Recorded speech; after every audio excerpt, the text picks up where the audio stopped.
everybody. Welcome to episode 6 of Seen But Not Heard, where this week will feature music from Foul Spirits, Nailblack, a little interview with Tony Dolan from Venom Inc., and we travel to Minneapolis to talk to Robert, Bobby Icon, Carlson. We're going to start this week with music from Foul Spirits. This is a band from Kent, Ohio, who a few years ago, when I was in the band Brutaler, we got invited to play Fred Vogel's 40th birthday party. Fred Vogel being a huge underground horror movie director who I just love, and me and my old singer Jarrett just huge fans of. So of course we said yes.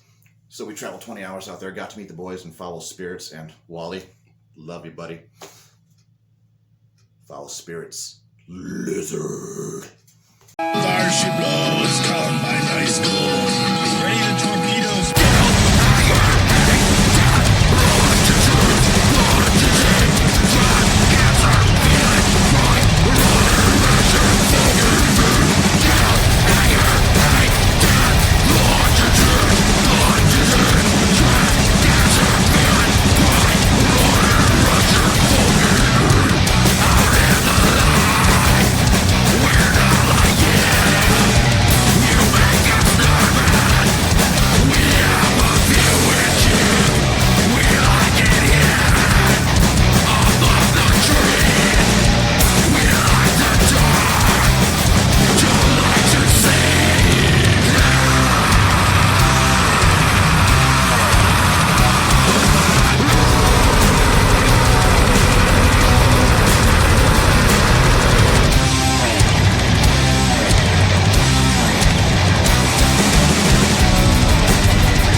Little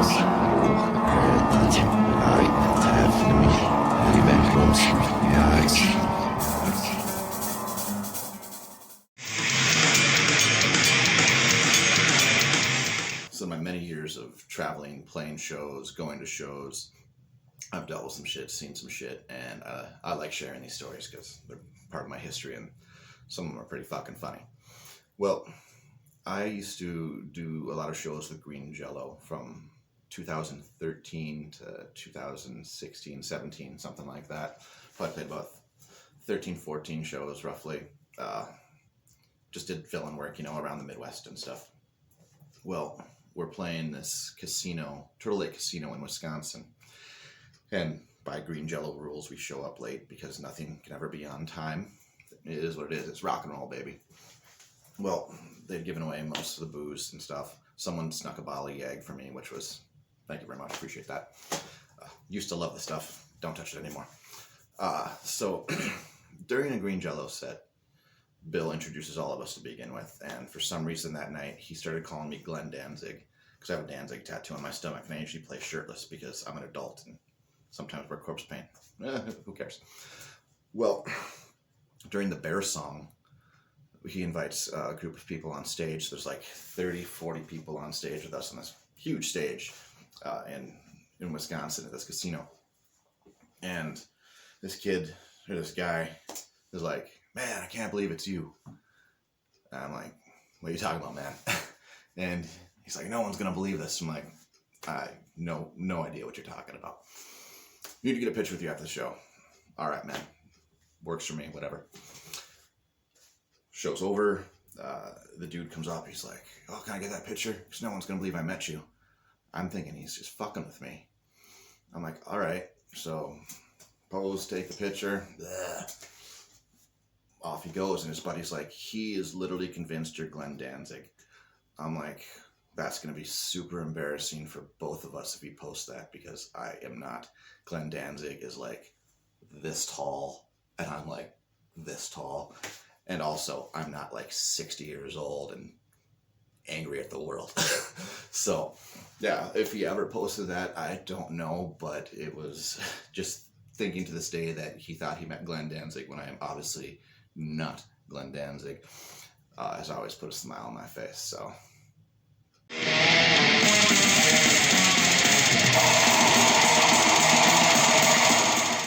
Hey there, everybody. I'm in Minneapolis right now with Robert Bobby Icon Carlson. You're in Roseville, not Minneapolis. Same fucking thing. Not in Fargo. That's all that matters. Robert's a good friend of mine. He plays in bands like Krog, Glutton for Punishment, Septicemic. Anything else? Mastiff. Past bands? Oh, Jesus Christ. Tempestuous and Rip Snorter are probably the only other two worth mentioning. Oh, Blood Trust. Can't forget Blood Trust. He has been in the Minneapolis music scene for many years. Recently became friends with him, fellow guitar enthusiast. I wanted to show off a couple of his sweet axes that I personally fucking love.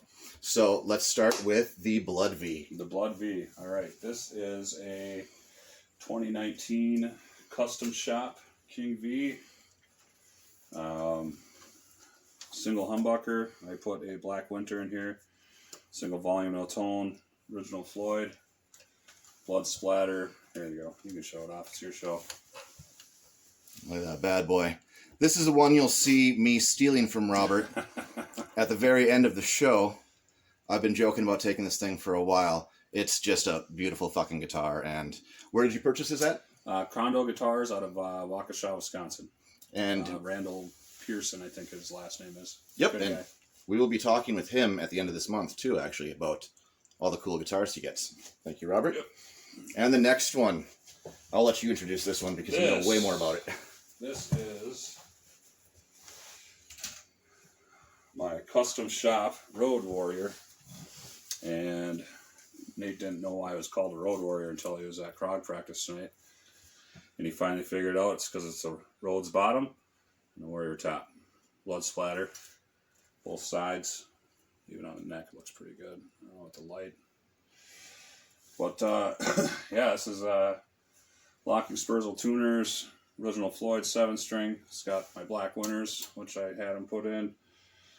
Joe Williams, master builder, built this and ordered this through Capital Guitars. This is probably going to be my main Krog guitar. I got it right around the time COVID was hitting, so I haven't had a chance to play this one live yet, but this will be my main guitar for Krog. I got to watch him in practice tonight, use this thing, and it is fucking sweet. It sounds as good as it looks. Trust me. So thank you, Robert. Appreciate that. This one's Capital Guitars, Billy and Eric there, and Matt Parkins. Great guys. If you get a chance to order from those guys too, Capital and Crondo, both good guitar shops. Check them out. Now, a couple things I wanted to mention. Earlier in our first episode, I featured Krog and Glutton for Punishment, which Robert plays for both those bands. So just want to give a brief history of how those bands came to be and how you came to start jamming with them. I was actually, in 2010, I was in a band called Blood Trust with Mike Kern, funny enough, who's a drummer in Krog. And that band split up, so I actually hadn't played music for a while. I actually sold all my gear. I didn't have any guitars, nothing.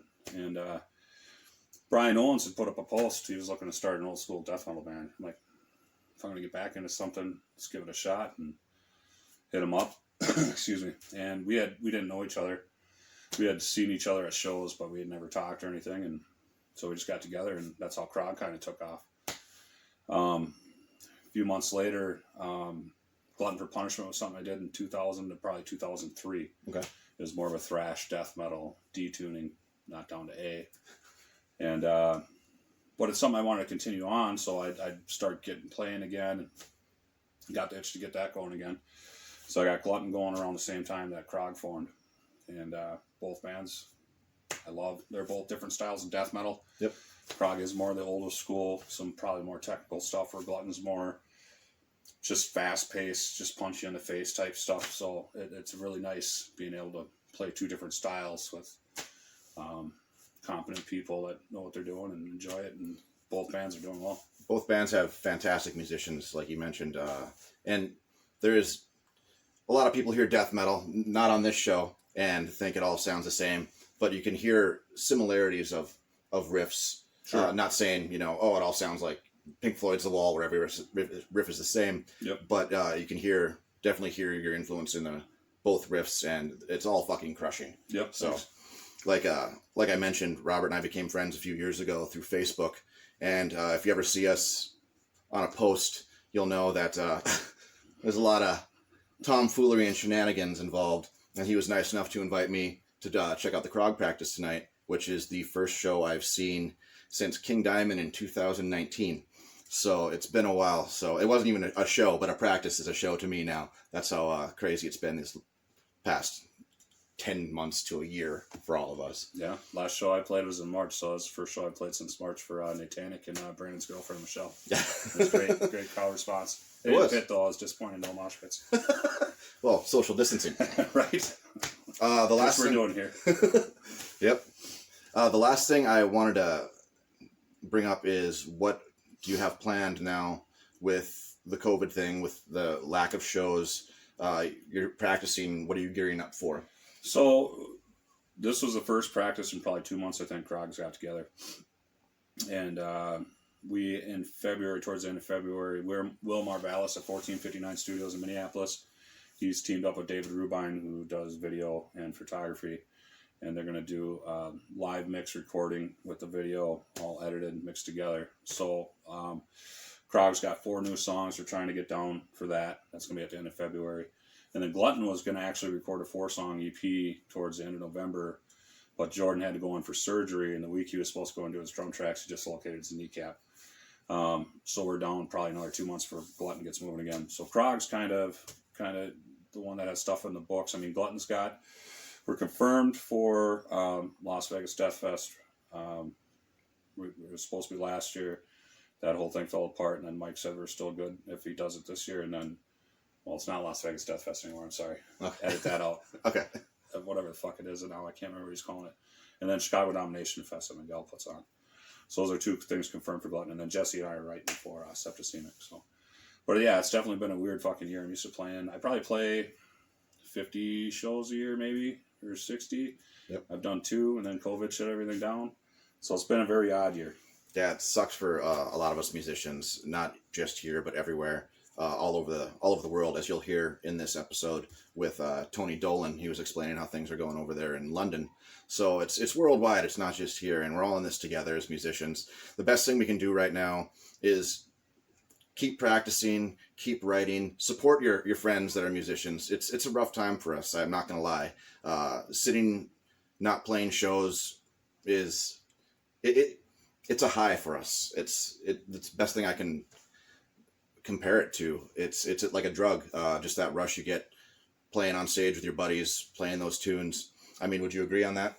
Yeah, it keeps you from strangling people. I've gotten pretty close since March, for sure. So, and if it goes on much longer, people will be strangled.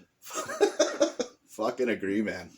So, Robert, would you tell everyone how to get past merchandise, past CDs, all that stuff that you have available? Yeah, pretty much everything. Number one, you can hit me up on Facebook, Robert Carlson, or bigcartel.com/ or Twin Tone Time Records. It's a record label that I own and run. Just Google that, or that's on Facebook, or the Big Cartel page. It's got the Glutton stuff on there, the Krog stuff, Mastiff, and other bands that are on the label. I haven't really been doing anything with that since March or anything, so no bands have released anything really onto my label, but check it out there, Twin Tone Time Records. Look it up on Facebook or Big Cartel, and you can get merch there if you're interested. Fucking A. Appreciate you guys checking it out. This is the first one-on-one I've been able to have with a musician, and thankfully one of my really good friends who's involved, like I said, heavily in the Minneapolis music scene, which is one of my favorite scenes. I may be biased because I'm from Minnesota, but besides the bands that he is in, check out everything that's around this area. The fucking scene is amazing. And also support your own local scene. Thank you guys. Thank you, Robert. Appreciate it, brother. Metal. Fucking metal. Sammy Hagar. Oh, fuck you, David Leroff.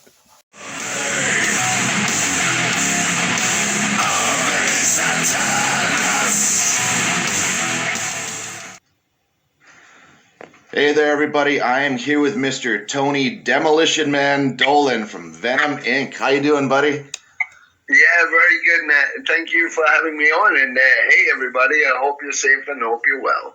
So that kind of brings us into our first question. With this whole COVID thing going on, I know London has been restricted quite a bit. So what is going on with you over there right now? Well, basically, I guess, like everybody else, since kind of March last year, we got hit with the thing, and then they applied all these rules too. We got locked down, and we all stayed home, and we all did everything they told us, and that didn't work. And then they opened up a little bit, and it was okay. Then they closed it again, and then they closed Wales completely, and then they closed Scotland completely, and then they opened them again, and that didn't work. And now we're like a year later. One of the biggest things was Christmas just gone, because they were telling everybody we were locked down. You wouldn't be able to see people and stuff except Christmas Day. Everybody could see their family, because it would be, our Prime Minister said, it would be inhuman to say people couldn't see family at Christmas. And 2 days later, he came out and went, right, you can't see your family at Christmas. And everybody went, what the fuck? So the rail stations and stuff were just rammed with people going, fuck this, I want to go home and see my, parents or family, whatever they were. And so we kind of been in like that. I'm watching, obviously with America at the minute, because Game of Thrones finished, and the series America on Netflix is so much better. Oh, you're not wrong. You're not wrong. Oh my God, I'm like, I can't believe what's going on, the impeachment thing today. But, just watching the whole thing mash up, and you're like, what the fuck is happening to the world? It's like all of a sudden we kind of hit a bump in the road and went down a parallel universe, and we all woke up and went, where are we? And it's like, oh shit.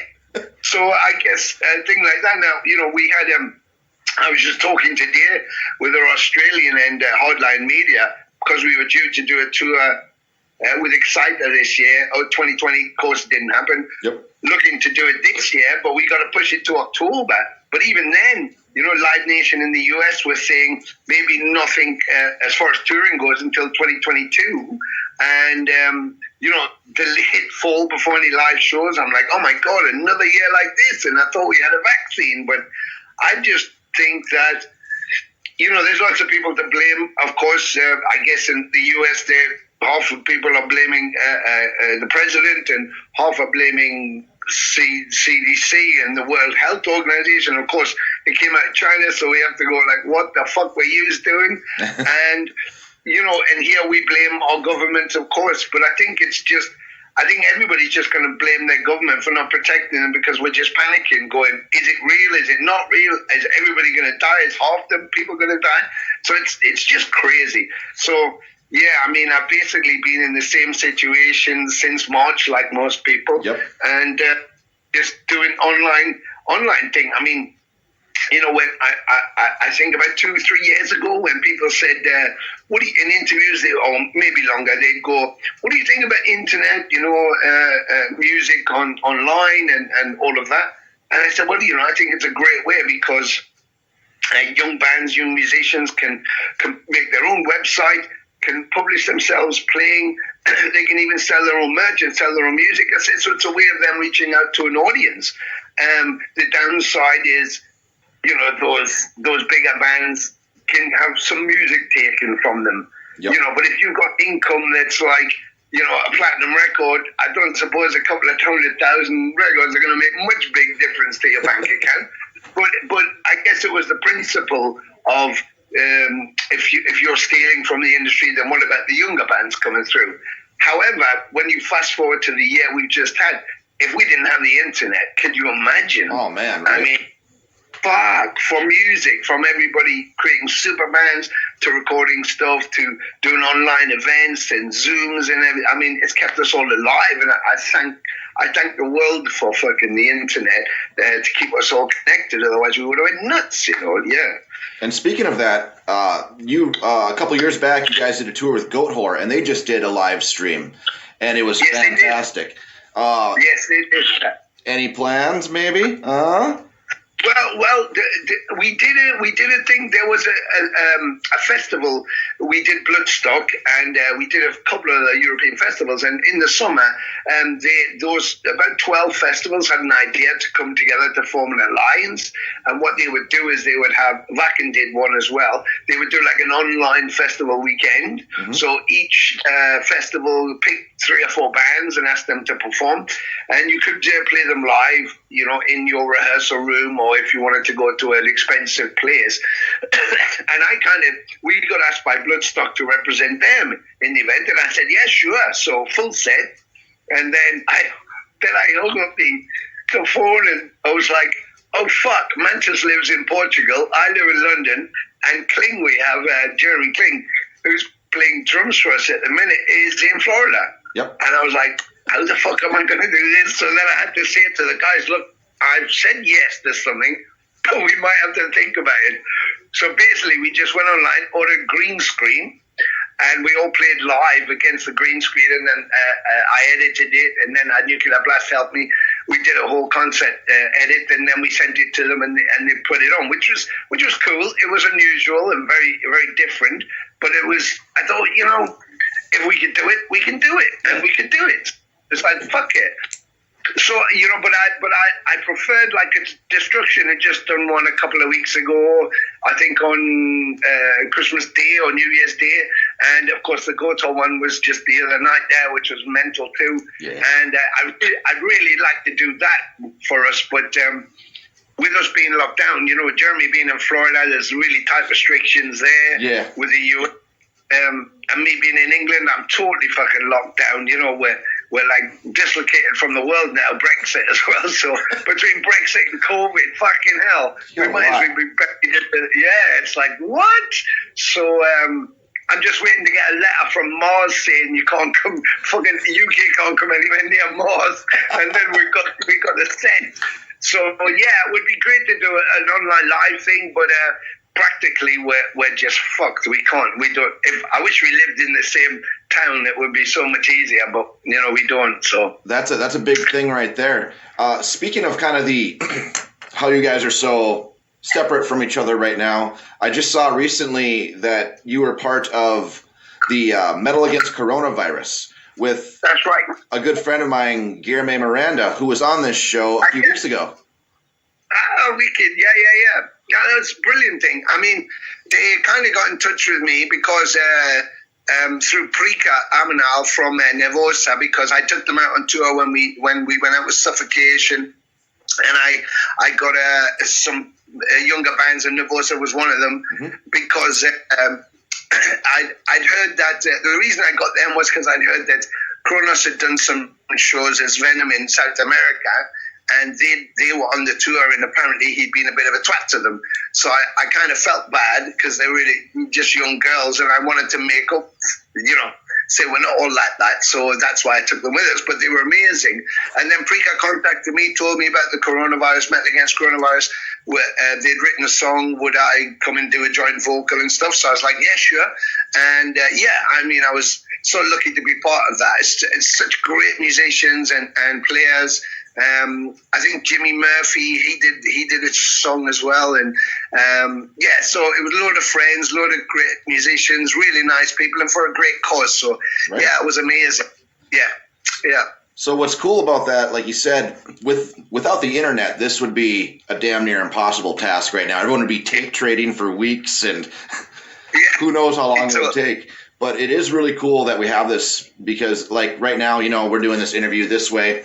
We'd have to do it anyway since you're in London, but yeah, the entire face-to-face with music and everything, which I miss greatly. I haven't played a show in over a year, and God, I miss just getting on fucking stage, man. You know what I mean? And I know you know it. Oh yeah, it's like even bands that I know, like young guys or young girls and younger bands that have are just like doing local shows. Mm-hmm. First thing they say is like, I just want to get playing live again. And then every fan's like, I just want to go see a fucking concert. And I said, there's going to be like, it's going to be like fourth quarter with 1 point in it.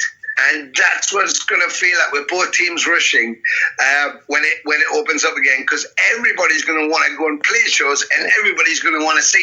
And it doesn't matter if you're called Scumpig and the Fuckloads or you're Metallica.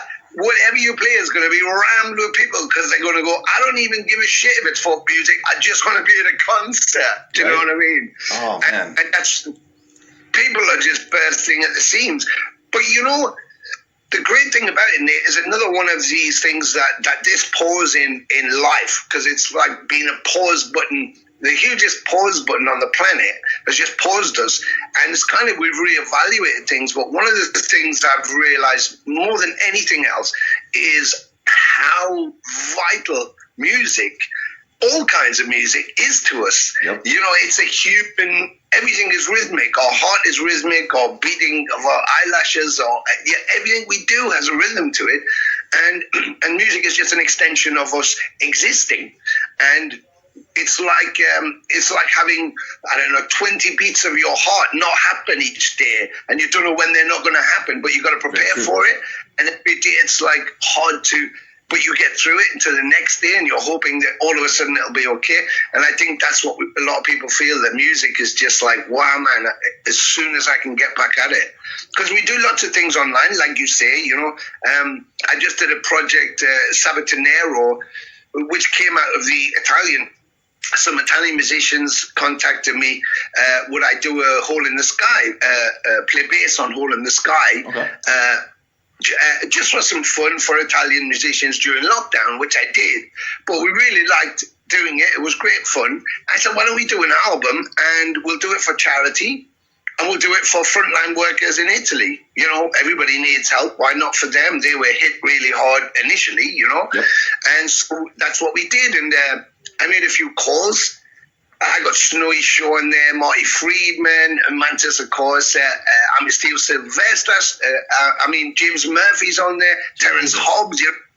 I went right across. I thought, what I want to do is not just do something to raise for the charity, but also have a bit of fun. Everybody's locked down, so everybody wants to play. Yep. So I thought, this would be interesting, because I took black metal bands, thrash bands, death metal, classic metal. I just went across the spectrum to get as broad a guest as I could, to show the whole industry, to show where Sabbath may have been one thing, but that everybody took away from them something and then did something with it, you know. So it's like kind of a real tribute to them. Okay. But I asked each musician, you know, even when you have a guy playing got Ken Andrews from Obituary, and he was going like, yeah, can I add a bit of myself? Or James Rivera from Hellstar, who does War Pigs, is like, fucking hell, I thought he was having a heart attack. I was like, you all right, Jim? He's like, but he said, can I just do it as me? I said, but that's the whole point, because if we're not Black Sabbath, and if we just do their same song again, as close to them as we can get, people will go, well, that's not fucking Black Sabbath, it's shit or whatever.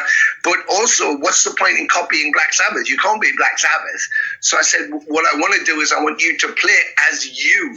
You know, they influenced you, but who did you become? And that's how we should play it. To play it our style, our way. Of course, it's still the song, but one of the first tracks I got through was Symptom of the Universe with Rasmus Bohm Anderson from Diamond Head, okay. Singing it, you know. And I said, oh, do you fancy doing this? He was like, oh, yeah, okay, maybe Symptom. And he sent me it back. I was like, oh, my God. So I got Marty Friedman to play the solo on there. And it's like, fucking hell, it blows my mind, you know. But again, just another a good cause thing, but something really great to be able to participate in and to have fun with. And, you know, that's what I think this is affording us, the opportunities, you know, that we can get loads of musicians together and just have a great time, and fans get to see stuff they would never get to see. You would never get to see that kind of thing live. So to be able to enjoy it online, fucking brilliant. You know, it's another amazing side to the industry, I guess. Well, because a lot of people that don't play music personally, like, you know, the people that just listen to it but don't play live or write music, they don't know the feeling of how it is to be stuck with no outlet. I mean, during this time, it's been really good for me. As horrible as the coronavirus and the pandemic has been, it has pushed me in the right direction in life, where I've gotten sober. I've been just sitting around writing music. I'm teaching more lessons with more kids. And we do it very Corona safe, you know, if masks and all that. So, but this has been an eye opener for me to show me what's important in life, and it's really cool. Like I said, musicians need an outlet, and for me right now, it's teaching, it's doing this show, it's writing music for a new band that I've got coming up. So, like, I'm almost grateful it happened, but that sounds horrible. But I'm not grateful for the pandemic. I'm grateful for the opportunity it's pushed me towards. No, you know, Matt, you just summed it up like perfectly.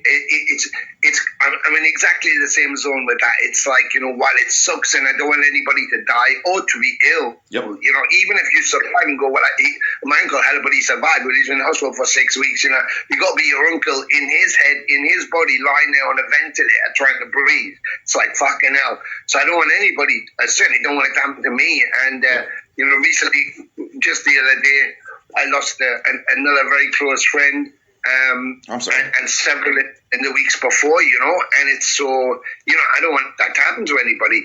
So as bad as it is, but the upside, if there is an upside, is exactly what you just said. It's kind of given us time to reevaluate what actually is important. You know, all the stuff that we took for granted. I never go to a pub, a bar. I don't really go to bars and stuff because it's like a busman's holiday. It's like if I'm a train driver and I spend all year driving a train and they go, do you want to go on vacation? What would you like to do? I go, I wouldn't mind jumping on a train and going, so it's the fucking last thing you want to do. It's like, I don't want to go on a train. I want to put a game on it and watch the game. That's all I want to do. And so, you know, there's that kind of mentality into it. You just evaluate things and go, so many things I just took for granted. Yep. Like I say, I never went into a bar, but now the minute the first fucking bar opens, I just want to go there and get absolutely slammed because I miss not going into a bar, even though I didn't go into a bar. I miss not being able to do that, you know. Yeah. And a lot of things like that, you know, the freedom that we were exercised by just going to the mall or going somewhere, you know, like you said, just even going to see a band down the street or just doing a show, you know, it just becomes so normal that you you go, oh, fucking hell, I got to work, and then at the weekend I'm doing this. Oh, shit, I got to do that. I forgot to pay this. I got to go there. Yep. And then all of a sudden, you can't do any of it. You're going, but I want to do it again. I want to be stressed out by it. I want to. So, I totally agree with you. You reevaluate. And well done on the drinking thing, Thank you. That's amazing. That's amazing. It was and again, huge. Yeah, using the time. When do you get this kind of opportunity? It's when someone said to me the other week, because we're doing on your album, we're down to just the vocals now, and then it's a mastering and mixing situation. Nice. We were going to have it out early this year. I had a hip operation November 19, and then we played Vakin Festival. It was the last show of the season, and then I said, well, I'm going to be recuperating, so we thought, let's do the album now. We'll put it out early 2021, and we'll get on with the rest. Of course, that hasn't happened, so it's like, well, while we're locked down and while we don't have to rush, let's just take our time with the album. It's like, even if we put it out, okay, we put out a piece of music, but by the time we could actually get to tour on it, it's probably going to be a year old. Yeah. So why don't we just take our time, and when we can look to touring again, then release it. So it's kind of like it's a bit frustration, but we started doing other projects, so it was like, well, we can do them all. But I mean, normally, because a journalist had said, all the bands are writing new music, so this is going to be exciting. I said, well, yeah, because normally you'd write your stuff, you'd get it out there, and you might spend a year or 2 years touring it before you get an opportunity to start recording again. Yep. I said, whereas now every musician on the planet is stuck at home going, fuck, I got to do something. So they're finding ways to do something, and most, or like you just said, most are writing new projects, new bands, just want to write music and start playing. Mm-hmm. And sometimes it's not even because you want to not do your old band or not play with your old guys or whatever. Sometimes it's just because I just want to do another project with new musicians because it stimulates you and they get stimulated again, so. Exactly. It's brilliant. So I want to move into, this is a story I wanted to hear from you, and the last time I saw you face to face, we were outside of a bar and you're about to play, so I wasn't able to ask, but I remember. So I'm going to start this with a little story, a little preface to this question. Okay.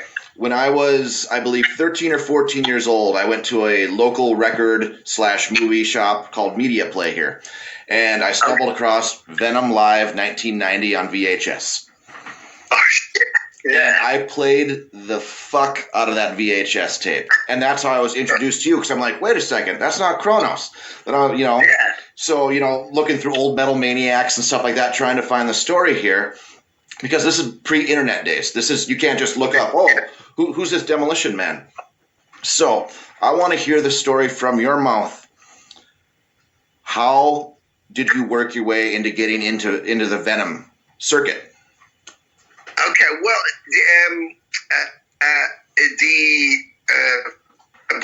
by the way, I'll tell you an exclusive at the end. I'm not. It's not going to get announced in February, but I'll tell you just because it's linked to the Live 90. But yeah, I had my band Attencraft. We come from a small town district, Wallsend, just outside Newcastle and surrounding areas, and. Across the road from me, there was a girl who had a boyfriend. She was 16 and he was a couple of years older, who had long blonde hair, used to wear flares and cowboy boots all the time. And her younger brother used to come across and jam with me, play guitar and stuff. And he used to talk about his sister's boyfriend. And then one day he said, he's going to make a record. I was like, fucking no way. How? And he said, there's a studio in Wallsend. I said, yeah, Impulse, Records. And they went, it was a studio, Impulse Studio, before Neat Records. And he said, yeah, they're going to make a record. I was like, fucking hell, that blows my mind. I didn't think that could happen to people like us. And then I'd forgotten about it. A couple of weeks later, fast forward, this was 1980. And a few weeks later, I was at my girlfriend's friend's house, and she went, "Oh yeah, I've been seeing this new guy." I said, "Yeah, what school does he go to?" And she went, "Oh no, he's left. He's got a job, part time or whatever." And I was like, "Oh okay, yeah, he works at a studio." I was like, "Oh right." where? She went, it's in Wall's End. I said, oh, Impulse, yeah. She went, yeah, but his band's going to make a record. I went, no way. She went, yeah, they just did some photographs. I got some photocopies. Would you like to see them? And I said, yeah, sure. And she picked up these photographs, and I saw the blonde guy straight away. I went, I know him. He comes up my street. He's banging a friend of mine's sister. And she went, oh, that's my boyfriend. And the boyfriend, she pointed out, was Conrad Kronos. And the blonde guy was Mantis. And I was like, oh, yeah, I see that guy in there all the time. Because we went into that studio as a punk band to do a demo. And they said, oh, there's a guy upstairs changing cables. Just say hello and he'll show you around everything. And it was Conrad, who looked very skinny and very young at that time. So anyway, I suppose a long story short is from that, I set that up to say that we'd had an association all that time. I'd gone to Canada to live and come back again about 83, 84, reconstituted my band Attencraft, and we had done demos up to there, but not anything for a studio or label. Yeah. And I went to Neat Records, and I had a guitar, but I wanted to have a bass again and put my band back together. So I went to Neat Records, knocked on the door, and the guy who opened the door was Conrad. And I went, oh, hi, Conrad. Do you remember me? I came in, we looked at the studio. He was like, yeah, I think so. And, of course, they were now Venom, and they were recording. And he said, what you looking for someone? I said, I've got this guitar. I want to trade it for a bass. He said, I've got a bass. I'll trade you.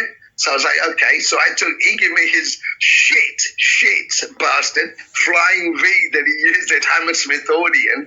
And I gave him this really lovely Aria Urchin black, brand new. But I was like, for me, it didn't make any difference. I needed a bass. That was a bass. Fuck it. I don't care. So that was that. And then I was looking for a drummer. And someone suggested a guy who was again at Neat Records. I went down again. I saw Conrad, and he said, "Oh yeah, I knew a drummer." And it was a guy called Jed Cook, who called himself Jed Wolf, who was the brother of Eric Cook, who was managing Venom. So he came in as drums, and of course, because he came in, Venom was signed to Neat Records. That opened the door for us there. Dave Woods, the owner of Neat Records, said, "Would you want to do a demo?" So we did a demo, 3-track demo. A new one, and he gave us a record deal on the spot. I say he gave us a record deal. He said you can make a record. There was a bit of paper. There was a bit of paper we could sign which said we could have 1 penny. 1 penny. That was our advance. 1 penny. But even that sounds terrible, but it was split between 3 of us. So it was good. It was good then. So we went straight in and recorded the record. So and then. We did Future Warriors, and then Venom were going out on the tour with Exodus with Paul Baloff, bless him, and so they took us to open for them. So we did the whole tour with Venom and Exodus, and that was our first major tour for the album. So I guess from there was like we were always around each other, but we got to know each other more and more, became more friends, and I got to know the band. Of course, I was a huge fan from day one, because it was my type of thing. It was noise, and it was like, and they didn't give a shit, and it was very humorous, so of course, I loved it. And Mantis left in 86, and then I did shot some video for his solo album, and then it got to Calm Before the Storm, which I guess was about 87. The Venom recorded Calm Before the Storm with 2 new guitarists, but Conrad didn't think that Abaddon was up to the task, and he found it was like a kind of new Venom, so he felt he wanted to go solo, so he moved to Boston and took the 2 guitarists with him, leaving Abaddon by himself. And in the same year, I toured the final tour with the band Attencraft. We went out with Nasty Savage from Florida and Exuma from Germany. And we went behind Iron Curtain, did a huge tour. And towards the end of the tour, the guitarist said he wanted to leave. The singer then told me, because I used to do bass and vocals, but we had a new singer in at that point. He decided he wanted to leave. So the drummer said, should we just audition people or just go back to having you play bass and sing? And I said, I've been doing this shit since 79. I didn't get signed till 85. It's now, I'm just tired. I can't be fucked anymore, and I don't want to start again. So I said, I'm not going to do anything, I don't think. Yep. So I kind of was ready. We had demos for an album, but I was kind of exhausted and thought, fuck it. I've had enough now. I prefer just listening to it, and Abaddon had been the manager on that tour. Okay. He didn't have much to do because Venom had split up. So I got a phone call a couple of weeks after we were back from the tour, and it was Abaddon, and he said, "Would you like to come for a pint with me and Eric?" And I said, "Yeah, sure." So I thought, "Oh, fucking here we go." They're going to go, "Right, what are we going to do with Attencraft? What should we do next? Are you going to audition people?" So I went down prepared for that, and then they started telling me this story, how they'd done the album, Conrad wasn't happy, he left, and blah, blah, blah. So there's just Abaddon. But they had this record deal. I was like, "Oh, yeah, Music for Nations, who'd done Metallica and stuff." And so we had this record deal for 3 albums, and we needed a bass vocalist. So that's why we thought of you. And instead of me going, "Oh, because I play bass and sing," I was like, "Oh, yeah, because I know loads of people." I was saying, "Yeah, who would be a good fucking choice?" So I'm sitting through this fight, and they're just looking at me. And then they start laughing, and I'm like, "What are you laughing at?" They went, "You could think of someone," and I was like, "Yeah, I'll think of someone who could do what Conrad did. Who's good enough to do Conrad?" And they went, "You," and I was like, "Yeah, I'll think of someone." They went, "No, you daft twat," and I was like, "Oh, you can do it." And they were like, "Well, listen, you know the band, you know where we went wrong, you can play all the stuff, you can sing all the stuff, and you like all the stuff, and we're all friends. I mean," and I was like, "Oh, okay." So I just said, "Yeah," and that was it. But then I said, like, "Is Jeff in Mantis?" And they said, "He won't talk to us." And I was like, "Oh, I'm not surprised, because it's always war with Venom." And so they were, "We were thinking if you said yes, maybe you can talk to Jeff too." So I said, "Oh, so you haven't spoken to him?" And Abaddon said, "Yeah, I went to meet him in Newcastle." I said, "What did he say?" He went, "Fuck off." He just said, "Fuck off." So I was like, "Oh, that's not good." So anyway, I spoke to Jeff because we're like brothers, and he said, "Okay, well, if you do it, I'll do it." I said, "Well, I'll do it, but only if you do it." Because in my mind, I thought that because I love the band so much, I thought, okay, maybe you could have an Abaddon and Mantis, you could have an Abaddon and Kronos, you could have a Kronos and Mantis, but you couldn't just have one guy. For me, it didn't seem like that would be. I know that's what's happening now, and I'm not casting any aspersions on what Conrad does, because at least they're doing new albums and they sound great, and they're a new band. But then I was thinking, I was so close to the gold. I was like, I don't think that could work for me. Definitely not, and I couldn't see how a fan could accept it.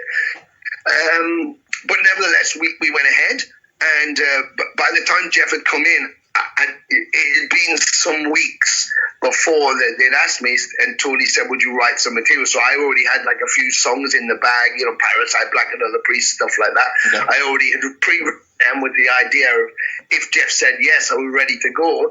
That was it. That was how we did it. And but even the Live 90 video, a lot of things that happened with that, they may have been planned around us, but I didn't know. I would just turn up at a gig. I didn't even know that was going to be filmed. It's just like I turn up and there's a camera guy. I go, "Can you just stand here so I can put the light?" And I went, "What for? What are you doing?" He was like, "We're filming tonight." I was like, "Oh, okay." So but I think that it's sometimes. Like I just did it. Mark Jackson, who was in Empire of Evil, just done it. He's learning like studio production, and he's just done it. He wanted to do a cover of the Misfits song, and so I did it with him, and he wanted to. He sent the drum track to him and said, "Look, do you want me to send a click too?" And I said, "No, don't send a click. I just want to play it. It's a punk song. It's a punk song." And he was kind of doing the Guns N' Roses version, but we did it, and said, "Oh, that sounds real." And I said, "Yeah, because if we start putting clicks here and there, okay, that's gonna. But sometimes you can lose the energy." Yep. So I said, if we just play it, we're gonna have the energy, and that's kind of why I didn't mind like Live 90 and those kind of events happening without me realizing until the last minute, because then it meant that. I wasn't preparing for anything. I was just doing what I do. And that's why I think when you watch it, the energy is so good, because we're so full of energy. And it's one of the things I always pride ourselves with in Venom Inc., that we go on stage pour everything into the trough and we leave with nothing, you know, and leave it all on stage. It's the only way to do it. And I've fucking seen it in person. Like I said, when I saw you guys, what was that, 2018 when you were on tour with Exodus? So yeah. It seems like it was just yesterday because, was it Ave came out in 2018, late 2017, That's 2018? Right. Yeah. And that album, by the way, fucking banger. It's a fucking banger, man. Thank you so much. So I want to ask you, what is the response? You have people like me who grew up with Venom, and like Venom is held in a very high regard. Yeah. And, you know, the Live 90 with you on it, and then seeing Venom Inc. doing the Venom tunes, and it all for me is fucking fantastic. And I've seen the Kronos version of Venom too, and yet I'm a Venom fan, so I was happy as shit. Kronos wasn't half as nice to me as you were, let's just say. But, depends on the day you catch him on. Yeah, he wasn't mean or anything, but he wasn't like you've been super polite since I met you. You've been a fucking stand-up human being to me. It's fucking awesome, and it means a lot to me as a fan. But what is the response from most people, like the people like me, the ones who grew up with Venom, when they see like a Venom Inc. show? Do you get any? Is it mostly positive? You're always gonna have an assholes here and there. Of course. No, I think you know, much like when we went on tour for the first time on the Primeval album, Mm-hmm. you know, I think that the fans still came out, you know, and the shows were still smashed. We went out and did our thing. There was no, I mean, I'm sure if I had a private conversation with people in the audience, they may have said something, but you couldn't tell at the shows, you know, there was a total positivity. I made a mistake once, I think, and I learned my lesson. We were on stage in southern Germany, and it was around about 91, maybe 1990, 91, and the phrase in Bloodlust where the Mantis, and he plays the guitar solo, and it was running up to that, and the crowd was overwhelming me. Did I freeze? A little bit. There we go. Sorry. No, the crowd was overwhelming. Technology. The crowd was overwhelming. Yeah.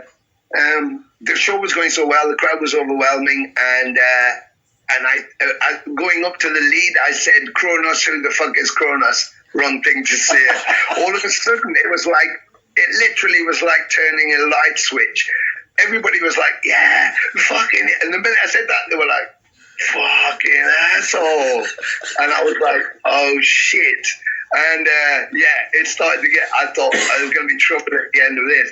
So I guess I learned respect, you know, stay humble and be respectful of what you're doing.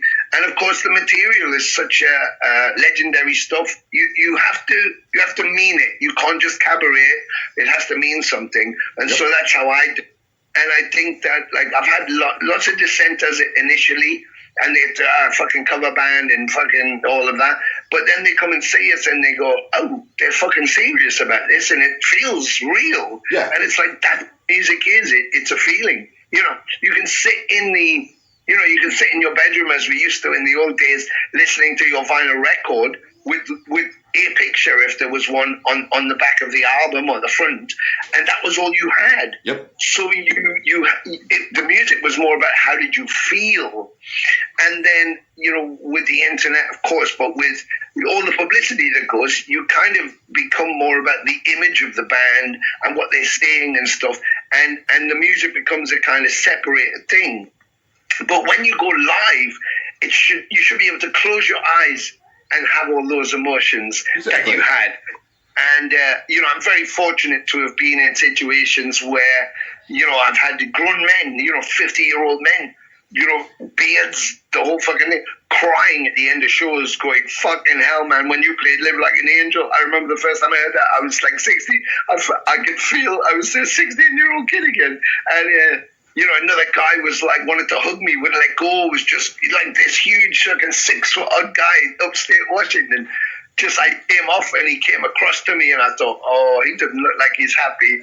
And he was really miserable. And then he just he lurched for me and I thought, oh, here we go. And he fucking grabbed me and pulled me in, like, give me this bear hug. I was going, man, this is really cool, but like, oh, fucking breathe. And I said, are you okay? Are you okay?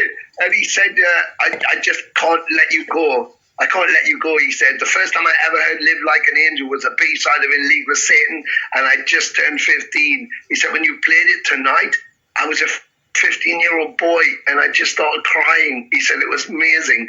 So if I get some guy who goes, you're a fucking tosser, you shouldn't be doing it because you suck and blah, blah, blah, I have to remind myself of those occasions, you know.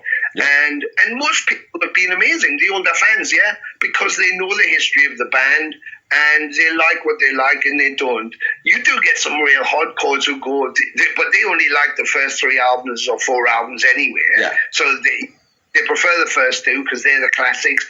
They kind of go to Possessed. Everything after that is dead for them. So, you know, anything that happens now that Conrad does or we do or Calm Before the Storm or anything was all a waste of time because... But again, music invokes emotion. And, you know, when you hear that song, you're in Walmart and you hear that song that's Christopher Cross, New York City or whatever, when we are between the moon and New York City, you know, you get bang in your heart because you remember, I don't know, sitting on your tricycle in the front garden with your uncle playing that through the fucking summer or something, you know. So music is about emotion, and metal is, you know, once it's in you forever. So nothing's better than Kiss Alive to someone, or Kiss Alive, or you know, whatever the album is. And it's the same thing for those Venom records. But again, it's about the emotional attachment. Whatever Kiss has been through, I saw them at Cobo Hall in the 70s. Didn't know I was going to see them. Went with my friend's brother who had tickets. We're going to a show. I was like, yeah, okay. And I was this English kid who had just come out of the glam rock thing. So the fact that they were wearing makeup was like, and flares was okay. But the fucking stage show, I was like, are we at the circus? What the fuck's going on? It was amazing. And it doesn't matter what Kiss have ever done after that. You know, if I put on Kiss Alive, I'm like in that moment. Yep. I'm in that moment. Like, oh my God, I can smell it. I can taste it. It's like, and that's the wonderful thing about it. So I think what I try and do with the Venom Inc. thing, or even when me and Jeff did Empire Real, when fans would ask us, could you play Welcome to Hell? Will you play this one? Or will you play that one? When we do them, I just want them to be as real as possible. So it's almost, if you just close your eyes, it's just going to be an experience, you know. I'm never going to sound like Conrad. He doesn't sound like me, but why should we? Yeah. You know, we are who we are. We do it our way, but we should evoke the same emotion inside you as listening to that album for the first time is what I'm trying to do anyway. So hopefully it gets it. And seeing you live, like I said, at the Lee's Liquor Lounge in Minneapolis, smaller bar, but for a person like me, I like the smaller shows. Obviously, playing on stage, I'd rather have a bigger show. But my girlfriend can contest to this.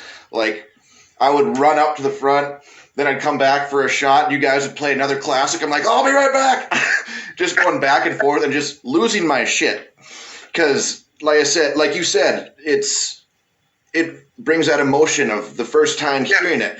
And you're not Kronos, no. You're fucking Demolition Man, but you're part of Venom fucking history.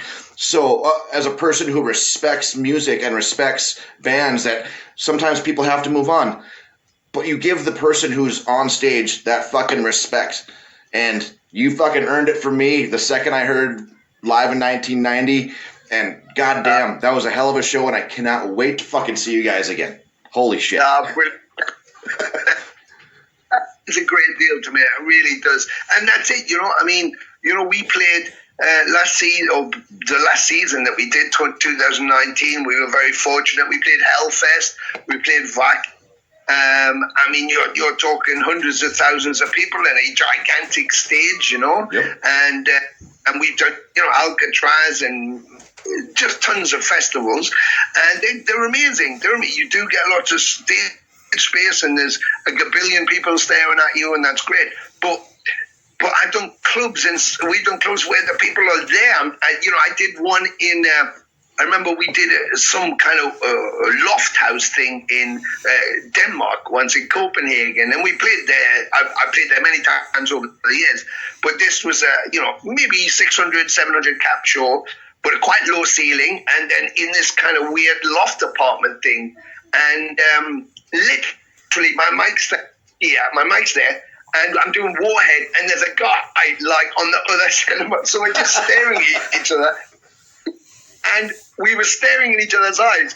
What I was doing when we do the Warhead, I was kind of holding it before I did Warhead, or Abaddon would hold the drum back, and we'd have that. You didn't know when it was going to happen. And this guy, we were fixed eyes, and we did it for the whole fucking song, and it was the most amazing thing. We sung into the mic from either end, me and this guy through the whole song. That's where you connect. You know, at the end of it, the guy, I saw him outside, he was like, oh man, can you? And I was like, yeah, I'll sign some stuff. And he went, that was like the show of my life, better than any show I've ever been to. It probably wasn't the best show he's ever seen, in the best venue he's ever seen, with the best staging he's ever seen. But for him, it was the best show because he was in it. Yep. He was so much that he became part of it. And that's when it's the best show, when it brings you so much emotionally that you feel fulfilled when you leave. That's what every show should be to me. And when, as a fan of going to see shows, when I've gone to see shows where, I bought a ticket and I'm watching these little fucking things bouncing around on this, and I can look at the screen if I want to. It's like, fuck me, I could go home and look at my own screen if I wanted to. But it's like, I want to get involved in it. I want to be part of it, I want the band to make me part of it. I want them to know that I'm here. We did it, the Chicago show with the Misfits, the original Misfits, and we went into the arena, and we'd been playing kind of club shows on the way, and we walked into Chicago Allstate, and it's like 11,000 people there, and someone buzzed me and said, oh, I've got something for you. Can you pop round to the foyer? And I was like, yeah, sure. So I said to the guys, I'm just going to go from the dressing room. I'll be back in a minute. Fucking hell, it took me like 2 hours to find them. I was like walking round and round. I think I walked halfway across Chicago. I was like, help me. And then you walk on stage, and it's like vast, but it's very difficult. I mean, you're trying to connect with everybody, and I guess you kind of are, but it's very difficult to connect the same way you can in an intimate situation in a club, where you can look right. There's a wonderful photograph from a show. It was somewhere in the States, but I can't remember where, maybe Boston or something. Second or third time we'd been there, and someone just snapped it from the side, and Jeff is putting a crucifix on a fan's head, so the fan's kind of side on looking up at him like that. He's looking down and drawing the crucifix on his head. It's like fantastic, and you can't get that on the big shows, because you haven't got that proximity. So I love the intensity of the music you get from the crowd, the electricity. You feed off them, they feed off you. The Haven in Orlando is a favorite place to go. That always gets that kind of frenzied atmosphere. Yeah. And for all the things they say about the music negatively, the positive media or some public groups wherever they are, we could be doing Schizo or 1,000 Days in Sodom or In League with Satan, and you look out. When you look out and see every face is smiling, I mean, what does that tell you? What does that tell you? Right. You're in something salacious, something evil, something really dark, and everybody's smiling and singing along. It's like, hey, you could go to an R&B club somewhere in Philadelphia and be shot coming out waiting for a cab. It's like that shit doesn't go down at any metal shows. People just get pissed, fucking just pick each other up and have a great time. That's what I love about us, Fucking right. That kind of Tony, I just got a couple more things to say before I got to let you go, because I got to hit the road and go to Minneapolis for more business stuff. No but along the lines of, like you said, being so connected with your fans, I thought it was super fucking cool about that bass giveaway you did just recently. Yeah. I watched the videos of that as it was going down, and jealous, obviously, because you're not hand delivering a bass to me, but just seeing the look on that fan's face, and then seeing the video of his kid playing the bass. Yeah, young George. He's only 8. It was so cool. It was a really lovely guy, Sean Reed. who was helping me with IT thing, and he said, maybe we could do some this and that and the other. And there was a local food donation centre to me, just a local thing. And I noticed there were a lot of kids, and I went in there and inquired, so who's been using this mainly? There's kind of an orphanage up there, and there was a school down there. It was a local church.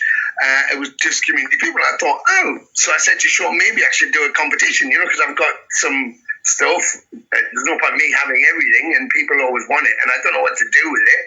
And he said, well, we could do like the charity thing. So we wanted it to be fair, so we capped the entries. But the worst thing with me is I wanted everybody to win. So when people didn't win, I felt really bad that not everybody won. But the guy who won, I was with Max, and said to her, the guy who just won, he lives like a couple of hours away. I was thinking, fuck, he couldn't have been from anywhere, because they were in from Australia, New Zealand, Canada. And I was thinking, if I can, I'm going to get on a plane and I'm going to fly to them and take the base, because I want to give it to someone. Yeah. And it so happened he lived a couple of hours away. So I found out his address for shipping and stuff. And I said, are you in on Sunday? He was like, yeah, well, I work, but yeah, it could be evening. And I was like, okay, I'll see you on Sunday evening. He was like, okay. He didn't know what I meant. And so we jumped in the car. Me and Max drove up there, and we gave him the thing, and it was amazing. And his kid came to the door because he wanted to say hi. And I took one special pics and gave him that. And then he said, George is he's only 8, but he's late picking up to play. And he's been sending me these videos, but they're just amazing. And he said he's a total Demolition Man fan now. That's where he's got the bass. And the video that he's playing to, the last one I just put up, it's one of the shows where I'm playing that bass. Oh, nice. And I was thinking, that must be blowing his mind. That would blow my mind. I mean, imagine I'd entered for Lemmy's bass or something, and Lemmy turned up and gave it to me, and then I put on a show, and that was the bass he was playing. It's like, for me, it was just a nice thing to do. I could give away some stuff and just have a bit of entertainment. And Sean had done such an amazing thing with the Wheel of Fortune. Yep, that was cool to watch. Yeah, it was so much fun. And people were so generous. And then, I went and bought some PS4s at the local store, and I'd ordered them. So I went and pre-ordered them. Then I could go, when the competition ran, I went and picked them up, took them up to there. The kids lost their mind because they came with like a whole box of games and everything. And it was like, what? Who did this? And I showed them the whole video of the competition and everything. And they were like, wow, tell everybody, thank you so much. I said, well, this is from all your aunts and uncles from all over the planet. This is what music does. It was a really great thing to do, And I tried not to, I said to Sean when I was doing the bass bundle thing, I just kept saying it was a good cause. I thought, I don't want to go, it's for the kids, because I don't want people to feel guilty like they if they couldn't afford it, because, some people were going, can I just buy it from you? But I was like, well, no, because I want everybody to have a chance of getting it, and it's for a good cause. And $20, 27 bucks in, or 20 quid in, or whatever it was, is like, if someone doesn't have a load of money, they might have that, but they're not going to have like 500 quid or something like that lying around, So I think it hit all the barriers, but it was such fun to do and so nice. His joy was so great. It was brilliant. It was brilliant. Awesome. From being here in Minnesota, watching this go on over there, overseas, just watching the joy of metal bringing people together and making the kids happy, it's fucking inspirational, man, is what it is, Thank you so much, Nat. That's what I was hoping for. I hope people would see that and just feel good about humanity. And like I said, I said the kids thanked everybody. And someone wrote to me, well, thank you. You did it. I went, no, we all did it. We all did it. I had some stuff. You guys did the rest, and Sean did the competition. I said, so we all did it. And I just delivered the prizes at the end. I said, so for me, I got to play Father Christmas, but it was the generosity and the warmth of our community, Another positive metal thing, Fucking A. Tony. That's what's for you. I've got to run. I'm sorry I have to cut this short. I could talk to you for hours. That's how cool you fucking are. I want to let people know that you are one of the fucking coolest guys I've got to meet and talk to. I appreciate your time 100%. Anything you want to add before we take off here? Well, I'd just like to thank you. Have a safe journey. Just everybody be safe, and follow whatever you think you should be following, and hopefully we all get through it. So try and stay positive. Music doesn't die. It's on the internet. We'll all be back soon. Maybe me and you, Nat, should do a part 2. We'll do a part 2 at a different I was just gonna ask. So thank you, Tony. We'll do a part 2. You have a great day, and I'll be in contact with you down the road. But I want to wish you a safe, happy 2021. I want good things to come. I want to see you back in the States here soon. More than you fucking know. I need some fucking shows here. So I love it. We can do that. And don't forget, when you got the new material with a new band, make sure I'm one of the first to hear it, please. You got it. Deal, brother. Tony, I'll talk to you later, man. Thank you so much. Peace out. See you later, Nat. Ciao. I'd like to thank Tony Dolan for taking the time to talk to me. And if you couldn't tell in that interview, he is one of the most genuinely nice human beings I have ever met in my entire life. So I'm glad to call you a friend. I cannot wait to see you guys back in the States. And I hope everything goes well for you. And I cannot wait for part 2. We could have chatted for hours, but time constraints. So thank you, Tony. And Robert Carlson, you're my man. Thank you for taking me to that Krog practice and showing me some of your guitars. Always good to hang out with you whenever we get a chance to. Hopefully get Krog and Glutton and Septicemic and all those favorite bands up to Fargo again. Or if you get a chance to see them out in Minneapolis whenever shows happen, do it up. Definitely worth your time. You'll see me and him give each other shit all the time on here or at Facebook. But it's all in good jest. You got to find a way to pass the time in these days. So we're going to end the show tonight with music from Nailblack. Also from Kent, Ohio. This is a side project from Foul Spirits member Walter Howell. This is a black metal project of his, and it's super fucking evil. Pig Digger is the name of the song. If you like the show, please share it. If you want your band featured on here, just hit me up. Facebook, Instagram, YouTube, or my email, goatcrown@hotmail.com.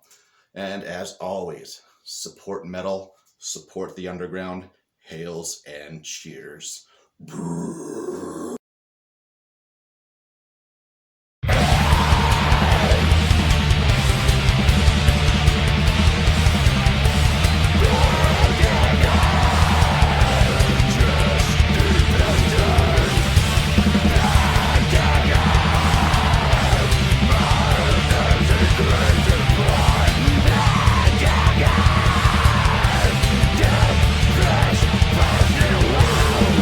He was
After numerous debates via Facebook and social media about Van Halen versus Van Hagar, Bush era, Anthrax, Megadeth, Metallica, when did you realize that you were finally wrong? Well, you see, I realized it after I listened to Van Hagar and found it was superior. John Bush is also the better lead singer, and Dave Mustaine did not write anything on Ride the Lightning. Weird.